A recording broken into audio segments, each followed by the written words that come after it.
జరిగినటువంటి ఎన్నికలలో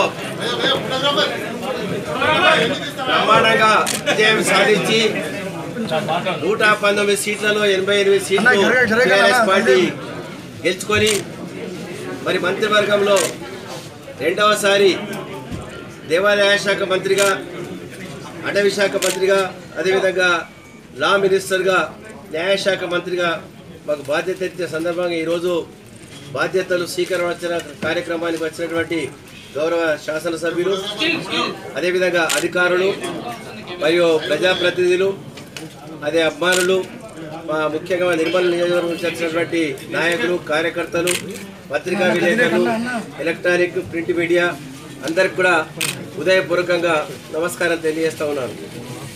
ఈరోజు చాలా సంతోషము. మరి ఈ గత 4 సంవత్సరాలు ఇదే ఛాంబర్లో ఉండి అన్ని కార్యక్రమాలు జరపడం జరిగింది. మరి ఇక్కడే మళ్ళీ ఇదే 3వ ఫ్లోర్లో ఈ యొక్క గదిని మాకు కేటాయించడం, మరి ఈరోజు మనము ఏదైతే చార్జ్ తీసుకోవడం జరిగిందో పదవి బాధ్యతలు స్వీకరణ, అటవీ శాఖ, మరి ఎండోమెంటు, న్యాయశాఖ మరి ఆధ్వర్యంలో ఈరోజు కార్యక్రమాలు మరి తీసుకొని ముందుకెళ్లాలని చెప్పి, మరి ఎవరైతే దేవాదాయ శాఖ మంత్రి రెండోసారి గెలవడని చెప్పి చాలా ప్రచారం జరిగింది. మరి దాన్ని రికార్డు బ్రేక్ చేసి మళ్ళీ మనము ఆ యొక్క భగవంతుడి ఆశీర్వాదం వల్ల రెండోసారి గెలవడము, మళ్ళీ ఆ శాఖ రెండోసారి కూడా ముఖ్యమంత్రి గారు మరి మంచి నమ్మకంతో మరి శాఖని ఇంకా పటిష్టంగా చేయాలి అనే ఉద్దేశంతో మరి బాధ్యతలు ఇచ్చి మరి ఈరోజు మనము ఇక్కడ ఆఫీసుల వల్ల మనము ఛార్జ్ తీసుకోవడం జరిగింది. మరి మీ అందరికి కూడా హృదయపూర్వకంగా కృతజ్ఞతలు.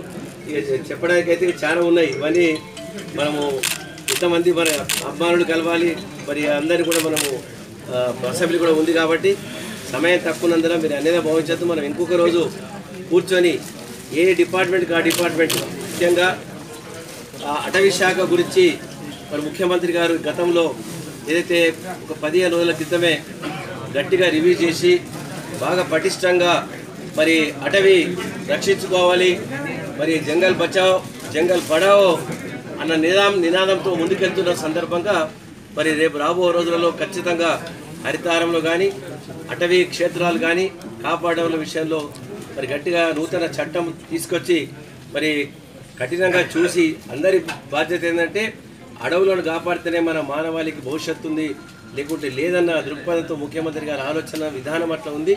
మనందరూ కూడా అప్రమత్తం చేసి ఎడ్యుకేట్ చేసి అడవులను రక్షించాలి, అడవులను పెంచాలి అన్న ఉద్దేశంతో ముందుకెళ్ళడం జరుగుతుంది. కాబట్టి మరి ఇంకా దేవాదాయ శాఖలో మరి ఇప్పుడు ఉన్నటువంటి మరి ఏదైతే పాత టెంపుల్స్ 1805 అదేవిధంగా కొత్తవి కలిపి మొత్తము 2.10 కోట్లు నెలకు ఈ ధూపదీప నైవేద్యము మరి కింద ఇవ్వడం జరుగుతూ ఉంది. దాదాపు 3650 మందికి ఇప్పటికీ మనం ఇస్తూ ఉన్నాము. అదేవిధంగా 2500 గతంలో ఉంటే ఇప్పుడు 6000 రూపాయలు ఇస్తున్నాము. దానికి అర్చకులందరూ కూడా మరి 6000తోని సంతృప్తి పడడం జరిగింది. దానివల్ల మంచి దేవాలయాలకు ఆదరణ కూడా లభిస్తుందని చెప్పి తెలియజేస్తున్నాం. ఈ గ్రాంటీ నేట్ కింద 646 టెంపుళ్ళు, మరి ఇప్పుడు ప్రజెంట్లీ శాలరీ ఇచ్చే దేవాలయాలు 456.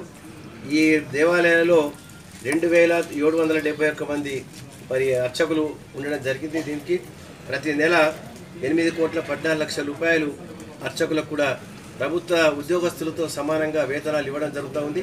గౌరవ ముఖ్యమంత్రి గారు మరి వారి యొక్క కృషి వల్ల మరి యొక్క కార్యక్రమం ధూపదీప నైవేద్యం కానీ ఈ అర్చకులకు ప్రభుత్వ ఉద్యోగస్తులతో సమానంగా వేతనాలు ఇచ్చేది, ఈ 2 విషయంలో మరి వాళ్ళకు మరి ఎంతో మరి ఉపశమనం లభించింది.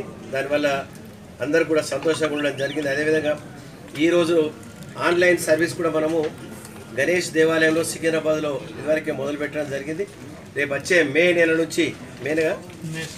1 నుంచి అన్ని పెద్ద దేవాలయాలలో ఆన్లైన్ సర్వీసు మరి ఏదైతే దర్శనాలు కానీ అకామిడేషన్ కానీ ఆన్లైన్ ద్వారా మరి బుకింగ్ చేసుకొని మరి భక్తులకు మరి సౌకర్యం కల్పించే విధంగా కార్యక్రమం కూడా చేపట్టడం జరిగింది.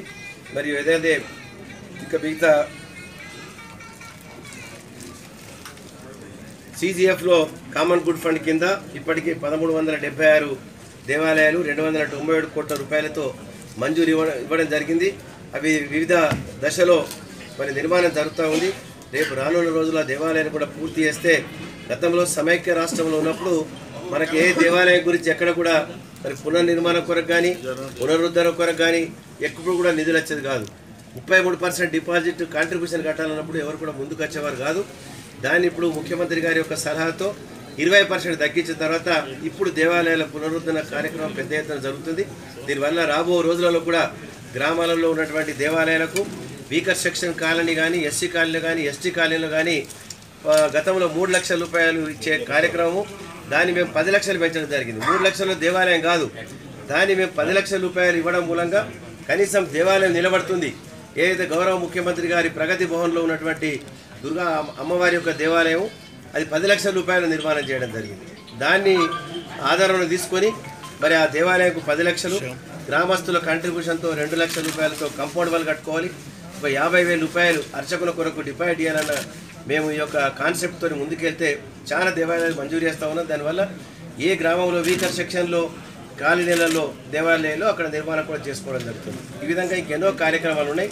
ఇక ఫారెస్ట్ విషయం అయితే మనము చాలా ఎక్కువ మనం కష్టపడేవలసిన అవసరం ఉంది. దాన్ని రక్షించడము మరి పెంచడము ఈ 2 విధానాలతో ముందుకెళ్ళాలి. ఇక న్యాయం అయితే మీ అందరికీ తెలుసు, హైకోర్టు విభజన జరిగింది. 1 జనవరిన తెలంగాణ రాష్ట్ర హైకోర్టు మనకు ఉంది. మరి ఆంధ్ర ప్రాంతం వల్ల అమరావతికి వెళ్ళిపోయినటువంటి సందర్భము ఇది గౌరవ ముఖ్యమంత్రి గారి కృషి వల్ల ఎన్నో సందర్భాలలో ఇది ఖచ్చితంగా మన హైకోర్టు మనకు ఉండాలని చెప్పి దాన్ని తీసుకున్న నిర్ణయం వల్ల మరి ఆ యొక్క మేజర్గా మనకు ఉన్నటువంటి సమస్య తొలగిపోయింది. రేపు రాబో దినాలలో ఇంకా అడ్వకేట్లకు న్యాయం చేయడం కానీ మరి అదేవిధంగా నియామకాలు కానీ భవనాలు కానీ కొత్త కోర్టుల మంజూరు విషయాలు కానీ మరి ఇవన్నీ కూడా రానున్న రోజుల్లో ఖచ్చితంగా జరుగుతాయి. ఇప్పటికే జిల్లా కేంద్రాలలో జిల్లా కోర్టుల ఆల్మోస్ట్ ఆల్ రావడం జరిగింది. ఇవి కొత్తగా నారాయణపేట, ములుగు 2 జిల్లాలు కొత్తగా వచ్చినాయి తప్ప మిగతా అన్ని జిల్లాలకు జిల్లా న్యాయస్థానం వచ్చేసింది. ఇంకా రానున్న రోజులు ఇంకా చిన్న చిన్న సమస్యలు ఉంటే వాటి పరిష్కారం కూడా తప్పకుండా కృషి చేస్తాము. మరి మీ అందరూ కూడా ఎలక్ట్రానిక్ మీడియా, ప్రింట్ మీడియా మీ అందరూ కూడా మరి ఆశీర్వాదం ఉండాలా. మీ వల్లనే కదా ప్రచారం జరిగేది, కార్యక్రమాలు జరిగేదంతా కూడా మరి మీరే. కాబట్టి మీ వాళ్ళందరూ కూడా మరి గతంలో మీరు దేవాలయాల పట్ల ఎన్నో మంచి కార్యక్రమాలు చూపించి ప్రజలను అందరూ అప్రమత్తం చేసి భక్తులకు ఎన్నో సౌకర్యాలు నెరవేర్చడం జరిగింది. మన బాసర అమ్మవారి టెంపుల్లో వసంత పంచమి రోజు నాడు మేమైతే ప్రతి సంవత్సరం 50,000 భక్తుల కంటే ఎక్కువ వచ్చేది కాదు.